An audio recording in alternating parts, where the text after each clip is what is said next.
amazing speech and lovely introduction. It's good to join you at the Great North Summit to reflect on the progress we've made together in the last decade, our first decade of devolution in the North, and also to set new ambitions about where we go in the next decade.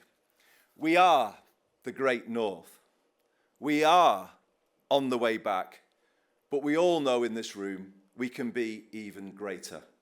And that's what we're going to be. That's our mission, to make it so, to revive it, reindustrialise it, and celebrate that newly resurgent north of England in the spotlight of the world's attention at the 2040 Olympic Games. Where are you, Brendan? No pressure, but we're counting on you. Oh, you will. You certainly will.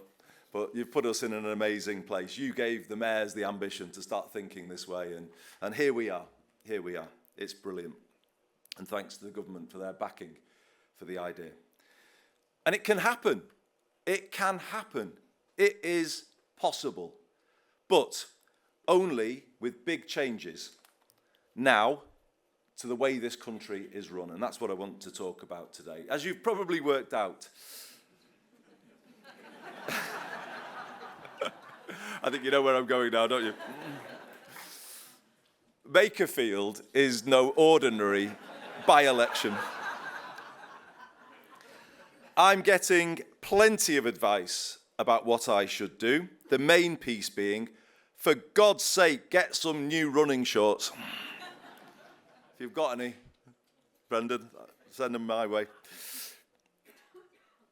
I believe the by-election is very necessary. In my view, the time has come for a much bigger debate about how politics needs to change if it is to work properly for the north of England, because it doesn't. It doesn't. And this is what we've got to focus on. People are losing faith in politics. More than anything, that's what people's votes were saying on Thursday, the 7th of May. They deserve a bigger response than politicians have given them before. And that's what I intend to provide in this by-election like no other.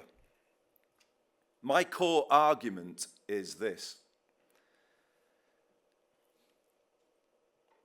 Britain, if you look at the last 50 years, Britain has been on the wrong path.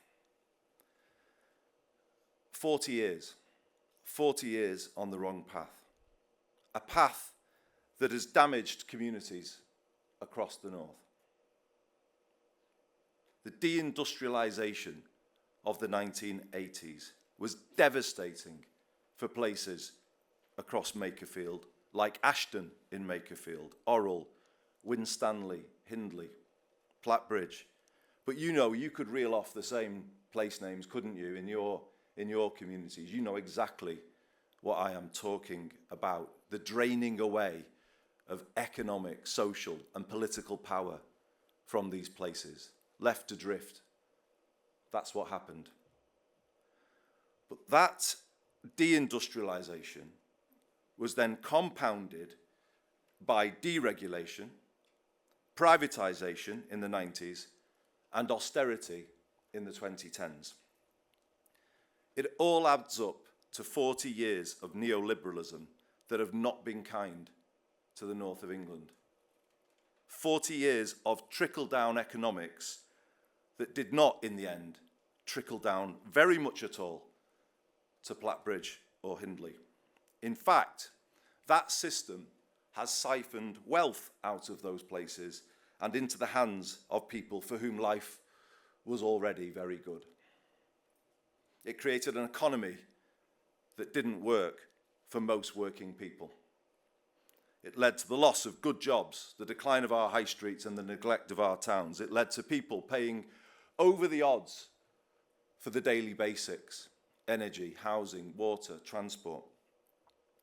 And in the 2000s, and particularly in the 2010s, our councils across the north of England were stripped of the resource and power to do anything about it. They just don't have the agency that they should have to protect people from these changes. And that's the broken state of local government in England that we see right now, but is particularly felt in councils across the north. You know the truth of what I'm saying. It's left us in a very bad state. If politics can't fix something as simple as a pothole, you've got a very big problem. Why should people have faith in the ability of politics to do anything if it can't do something as simple as that? And how unfair is it on those councillors who work hard in their communities and then just get swept away because of the failure of national government to protect local government and give them the ability to make basic improvements in their communities? It's not right. It's just not right. It needs saying that it's not right, and I'm here to do that. We just need a completely different relationship between national and local government. What we've got at the moment across large parts of the north of England, as good as the last decade has been in terms of the start we've made with devolution, underneath the combined authorities, sadly, we have hollowed out councils, and we have an unaccountable state where too much is delivered by arm's length or outsourced agencies that local councillors can't control. So many crucial services, like housing and energy, delivered by fragmented agencies outside of local democratic control. Let me give you a couple of examples. In recent times, we have experienced severe repeat flooding in Platt Bridge, Bickershaw and Ashton. Caroline Simpson, Group Chief Executive of the Greater Manchester Combined Authority, answered a call from myself as Mayor and Josh Simons as local MP to get the agencies around the table. And we had to move heaven and earth to get that single conversation going. And a plan to deal with it, which we're still waiting for. It shouldn't be like that. We had to confront them with difficult questions like this. Why don't the rivers and brooks around this part of the Wigan Borough have gauges so that people get a warning of a flood like they do in other parts of the country? Some of our more deprived communities should be at the top of the list for funding to make them more resilient. And the truth is they're at the bottom, with no accountability about how that money is allocated, no real accountability.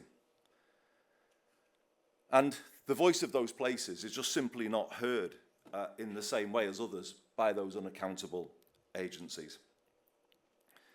They were not told, quote, "We'll give you whatever money is needed and it will be spent," as Mr. Cameron once told the home counties when they flooded in the 2014 floods. Another recent example has been the huge illegal waste dump in Bickershaw, which the authorities initially refused to shift, even though they had done so in the same circumstances in Oxfordshire. These are the things that need to change. If politics can't fix these things and can't deliver fairness across the country, equal treatment, it's no wonder that people lose faith. It's no wonder that things start to fragment. And this will threaten devolution in the north of England. If we have a toxic politics underneath the combined authorities, in the local authorities, local authorities are not able to do the basic things. We've had to support Trafford Council this year because of a poor national settlement. And it's just not how it should be. Local government should be given the funds it needs to discharge its statutory responsibilities, but it often isn't given that funding to do that. And this could threaten devolution in the north of England because the foundations upon which it is built are the local authorities that are the members of those combined authorities. And we really need to use this moment to tell some home truths to people in Whitehall, because it really can't go on like this. I want to say sorry to the residents of the Makerfield constituency for the circus that is about to arrive in town and some of the inconvenience they will experience as a result. But on the other hand, I want to say this to them as well. I hope you feel it's a good thing as well that the places that make up this constituency, long forgotten by national politics, finally are at the centre of the national debate. And for the places of this constituency, again, you could read many other similar places in yours. Let's get them at the top of the agenda for the first time in a very long time. And that's what this by-election will hopefully succeed in doing. My plan for Makerfield will be ambitious, and it will show how we lift up its people and places over the next decade. It will involve action to make the basics of life more affordable, like rents, bills and fares.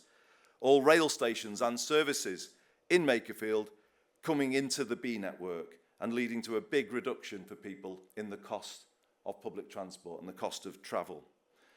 It will involve the reindustrialisation of our part of the world, for instance, through the work I'm doing as Mayor to bring modern manufacturing to the PPG site in Hindley Green. Changes to education to make technical education the equal of the university route and give young people new paths into good jobs. How wrong it is that for the best part of 30 years now, the debate in education has all been about the university route, and the whole system has been built to support the university route. What about those millions of kids across the north of England who want technical qualifications, who want paths into good jobs and support to get to those jobs? What about them? Who has been speaking for them and their life chances in recent decades? They've been written off. They've not featured in the national political debate. That is one of the things that this by-election is going to change, because I've been speaking about them. I will continue to speak about them and their aspirations and their life chances. And that is a big way in which politics needs to change. Not just sending messages into the middle ground of voters, but speaking for all people, and particularly kids, who most need politicians to focus on their life chances, which is what we've been doing in Greater Manchester. Thank you. I will make the building of more council homes part of my Makerfield plan, building on my work as Greater Manchester Mayor. And I want to come back to where I started with, how do we make this work? And then how does this become a template and a settlement that works for all of the combined authorities in the north represented in this room, doing great work. And as far as I'm concerned, on the same path as Greater Manchester. We're all working more and more together. And summits like this bring out that collaboration. And I think we can all go so much further in the next decade if we're set up to do so. We've proved the concept, haven't we? We've proved it works. We have proved that we are doing more for our communities than Whitehall ever did for us. They never even had an ambition for the different parts of the north. It took devolution to give us the ability to set an ambition and then to go towards it. But think about what we could do more with a more determined approach in the next decade. The things I've just outlined will only succeed with serious rewiring of this country to transfer power and resources back to local areas. And that's what I want to do if I am returned to Parliament. It depends upon maximum devolution of power and resources from national government to local government. And I want anyone, obviously, from the national system to really understand that. We can't have this halfway house anymore, where something gets devolved, but none of the people get devolved, and they sit there marking the homework of the combined authorities and finding new ways of putting pressure on us to do something that they want. It's time to trust the regions of this country, free them up, let them get on with the job. It means less delivery through unaccountable national agencies, and it means more things coming under local democratic control, like our buses. We can't go on with a bloated national state and a malnourished local one. It is time for public servants to be transferred into local authorities and combined authorities to give them the capacity and the agency to get things done. This is how we underpin the next decade of devolution in the north of England. It's the type of change I want to see for the people of Makerfield. The positive energy it will unlock will be huge. It will bring people back together, get places like Makerfield working, and move us beyond some of the divisive debates of the last decade. My view is that Brexit has been damaging, but I also believe the last thing we should do right now is rerun those arguments. Britain will be stuck in a permanent rut if we're just constantly arguing and people are pulling away from each other. It is time, surely, isn't it, to bring people back together, to focus on what we've got in common, to get the growth coming to all places so it's felt there. That is what we need in this moment. And it's really important that whatever comes out of this by-election, there's a more kind of unifying feeling about the change that we need to work towards. I am not proposing that the UK considers rejoining the EU. I respect the decision that was made at the referendum, and it's going to undermine everything I've said about strengthening democracy if we don't respect that vote. If we are to unify communities and the country, it means focusing on the big economic challenges we have, the structural problems that I've been talking about before, the fact that we gave away so many of the levers of economic power when we deregulated and privatised. That is a problem. You know, we don't have control of the basics and the cost of them, and therefore we don't have control of public spending. If local authorities are facing the cost of temporary accommodation and the benefit system is chasing rents in the private rented sector, as we are right now, how can we control our costs as a country? It is about getting a fundamental grip on those things, and that's the main thing that matters. We need a relentless domestic focus in this period. Let's fix our own country. Let's get it working again. Let's get it back to where people want it to be. I sense a real yearning out there that people feel, why aren't we where we should be? Why aren't things just working as they should?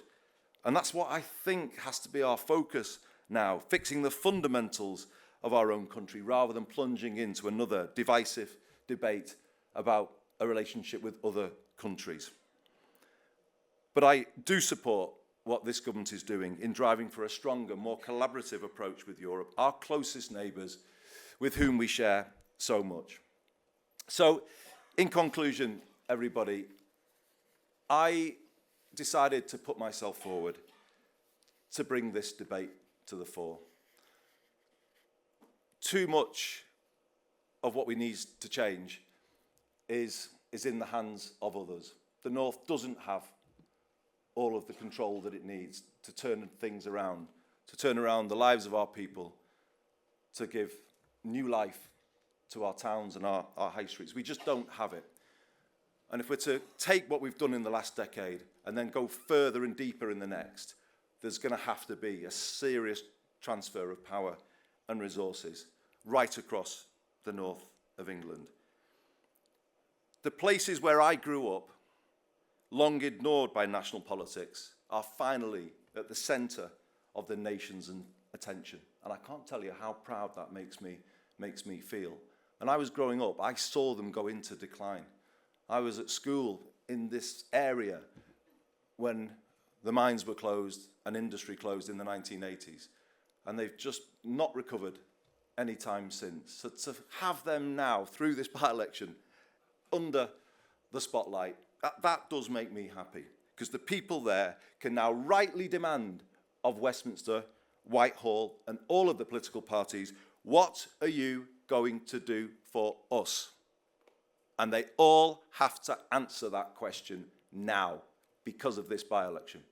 And then the public will be able to choose between the answers that they are given.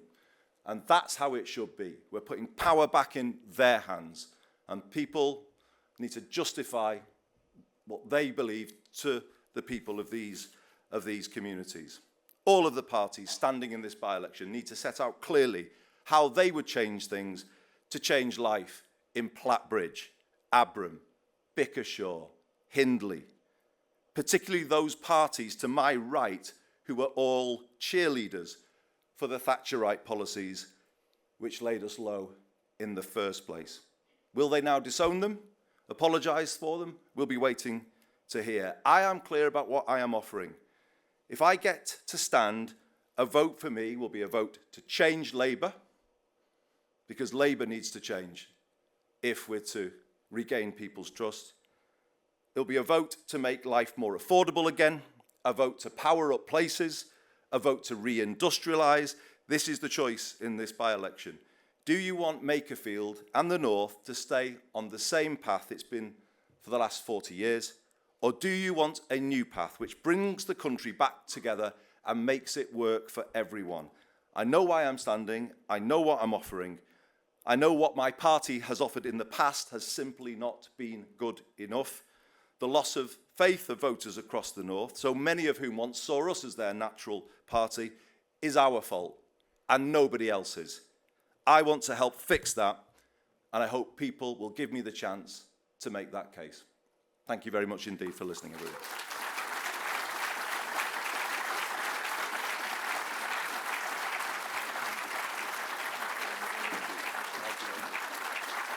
Thanks very much. Thank you to Andy Burnham.